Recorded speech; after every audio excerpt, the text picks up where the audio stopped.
Hello and welcome back to the channel. Today we're going to talk about things that you can do, prepare for, to make your transition to Thailand smooth.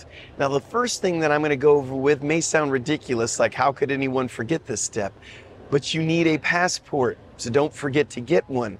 So if you do not have one, go ahead and apply for it. And if you do have one, you want to make sure what the requirements are for Thailand to see how many months you need available before it needs to be renewed. So make sure you check everything with your passport. You have everything ready to go. Also make sure to check on what Thailand needs as far as how many blank pages you have when you arrive here, because they do require you to have some blank pages there. Since things change, I want you to check that one out for yourself on the websites for Thailand. Next, you need to see what kind of visa that you can get.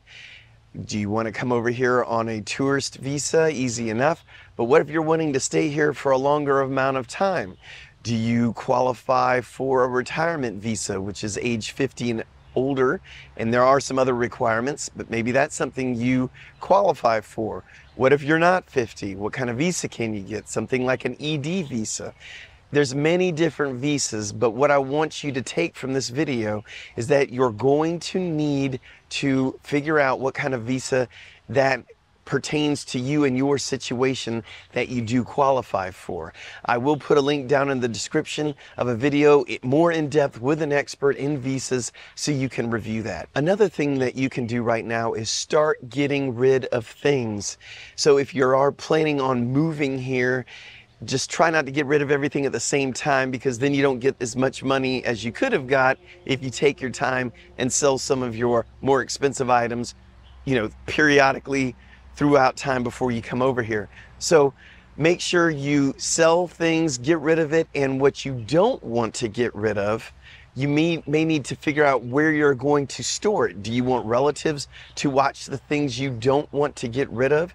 Do you need to get a storage facility? And just keep in mind that that's going to cost you monthly in order to do something like that. But you need to start thinking about these things. Okay, I can sell these things and I want to keep these things because I can't get rid of them. Which brings me to my next point. Also be thinking of things that you can't do without, that you need to bring to Thailand, because obviously you're more than likely flying here. You can't bring a whole lot with you, at least affordably. So what are the things that you think you cannot live without, even in Thailand? Figure that out. Figure out if it's something easy to bring over. And if you're debating, well, can I get this in Thailand? You need to research that. There's not many things that you cannot find here in Thailand that you can find in Western countries. In other words, I thought I needed all this stuff because there's no way I'm going to be able to find all this electronic gear, camera equipment, and other things when I got here to Thailand. I couldn't have been more wrong. Thailand loves their electronics and things like that. So just start thinking about that type of thing. Also, make a list of all the things that you will need to cancel that you don't need here in Thailand.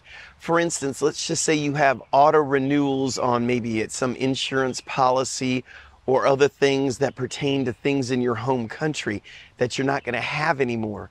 What you don't want is to get all the way here to Thailand and all of a sudden there's this huge charge on one of your credit cards, debit cards, whatever it may be, only to find out that something back home auto-renewed and you're not even there anymore. For example, let's just say you've got an auto-renew on a AAA program for driving your car in the United States and it auto-renews. You don't want to have to deal with that problem being on the other side of the world when things auto-renew and then you got to call customer service and try to get those things canceled. So start thinking of all the things that you can get rid of that may auto-renew that you won't need here in Thailand. Another thing that you should do is start working on getting your phone paid off if you owe something on your phone. You want to make sure that you come to Thailand with your phone paid off. That way you can get your phone unlocked. There's bugs everywhere. Anyway, to get your phone unlocked, and why do you want your phone unlocked? Because right now, let's say you're with, I'm going to name some that are in the US, Verizon, T-Mobile, that type of thing. You need to pay that off so it's unlocked. It's not locked in with T-Mobile. It's not locked in with Verizon. Therefore, you can bring your phone that you already own to Thailand, put in another SIM card here, and you can use your phone here in Thailand. If it is locked with a carrier in your home country, you may have difficulty here trying to get a Thai SIM card to work with your phone. You're probably wanting a new, to use your phone here in Thailand. That is just something to look into just for a smooth transition here into Thailand. Another thing you're going to want to do is notify your financial institutions that you will be moving to Thailand. Nothing will scare you more than going to use, let's say, a credit card when you first get here, or even your debit card, and it gets declined because your bank institution thinks there's some sort of fraudulent activity going on your account because now there is some sort of charge going on in Thailand. You're better off letting them know ahead of time, see what their the terms and conditions are on the card, call customer service, get that worked out ahead of time so there's no surprises when you do get here to Thailand. Now, if you are moving here, you'll want to do something or have something done with the residual mail that you will still receive. So just because you move over here doesn't mean that important mail will still not try to come to you at your former address. So it's good to have an address that you can forward things to. That could be a relative, that could be a friend, that would work just fine. Or you can get a virtual mailbox, which is what my wife and I did. So the way a virtual mailbox works is that they will receive your mail and they will scan it and show you it without opening it and say, do you want this opened? Yes or no. If you don't want it opened, you don't get charged. If you do want it open, they charge you a little bit. When they open it, they will scan it and send it to you by email, and you can view it and see what your mail is. And if you need something done with it, like you need a relative to pick up some check that came in the mail, you can do such a thing just like that.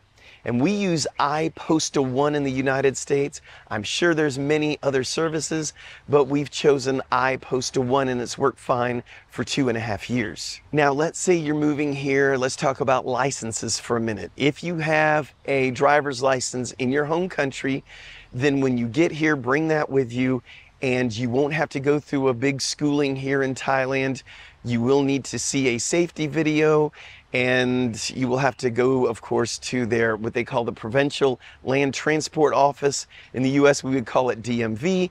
Fill out the paperwork and you will get your license because you already have one from your home country. But if you're coming here and you're wanting to drive a motorcycle and you do not have a motorcycle driver's license from your home country, you will need to go through a 2 or 3 day class, pass a test, and then do everything we just discussed. If you want to knock out some of those things, get a motorcycle driver's license from your home country. You can bring that over and you won't have to do a 2 or 3 day course and take a test. Also, make sure you have a will if you're moving over here. I know that's kind of a morbid thing to bring up, but it's something to think about. And also, you need to check on if you have a life insurance policy. We did this. We checked with our life insurance policy to make sure that it does cover us in Thailand, because there's certain countries that it won't cover you in. Thailand was approved with our life insurance carrier, but it might behoove you to check with yours to see if your life insurance policy might get canceled, meaning it wouldn't cover you. Why pay it if it's not going to cover you on your move to Thailand? Also, you'll want to book your flight earlier rather than later if you're looking to save money and have more choices for flights coming here. And by the way, on a side note, if you do plan on bringing a dog or cat, an animal, I would suggest going on Qatar Airlines, simply because they do let the animal out of its crate and change everything in there and let your dog or cat exercise a little bit if it's possible. And we verified this when we brought our 2 dogs here to Thailand. It worked really well. We were very happy with their services.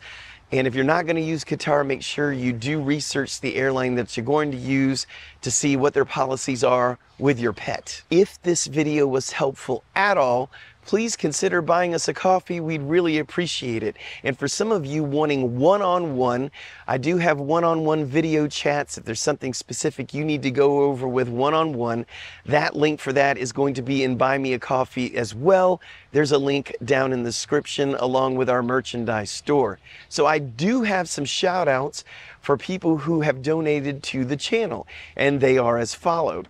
First of all, I'd like to thank the people who gave on Buy Me a Coffee, and that is Joanne R., Jake M., and Marty S. Thank you guys, we really appreciate it. Also on Super Thanks, there's a button down below, is Chilo O, Blue Man, and Nikki A. So thank you very much, guys, for supporting the channel. We really do appreciate it. If you haven't subscribed, please consider subscribing. And until next time, I'm going to say thank you in Thai, which is Kap Kun Kap.